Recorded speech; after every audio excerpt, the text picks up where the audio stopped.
Su mai, James? Peint bach? Pam laeth, dwi angen peint. O, pam hynny? Da ni wedi cael dadl. Eto?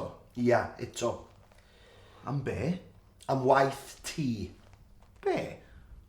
Wyt ti wedi bod yn neud gwaith ti? Na ddo, dwi wedi bod yn rhy brysur. Ti wedi bod yn brysur? Dwi wedi bod yn brysur. Dwi wedi bod yn torri'r gwair, chwynnu'r ardd ac wedi plannu llysia. Llysia? Pa lysia? Wedi plannu tatws. Rwy ti wedi bod yn brysur felly? Do. Felly, o'n i just yn agor canol agor o flaen y teledu pan ddath Sara adra. Doedd hi ddim yn hapus. Na goedd, doedd hi ddim yn hapus. Dwi ti ddim wedi golchi'r llestri. Dwi ti ddim wedi tacluso'r ystafell fyw. Dwi ti ddim wedi newid y golan y stafell wely sbar. A dwi ti ddim wedi tynnu dy sgidiau mwdlyd cyn dwad i'r tŷ. Wel. Ar ôl i ti weithio'n galed yn yr ardd. Dwi erioed wedi clywed y fath nonsens. Ia, dwi'n gwybod.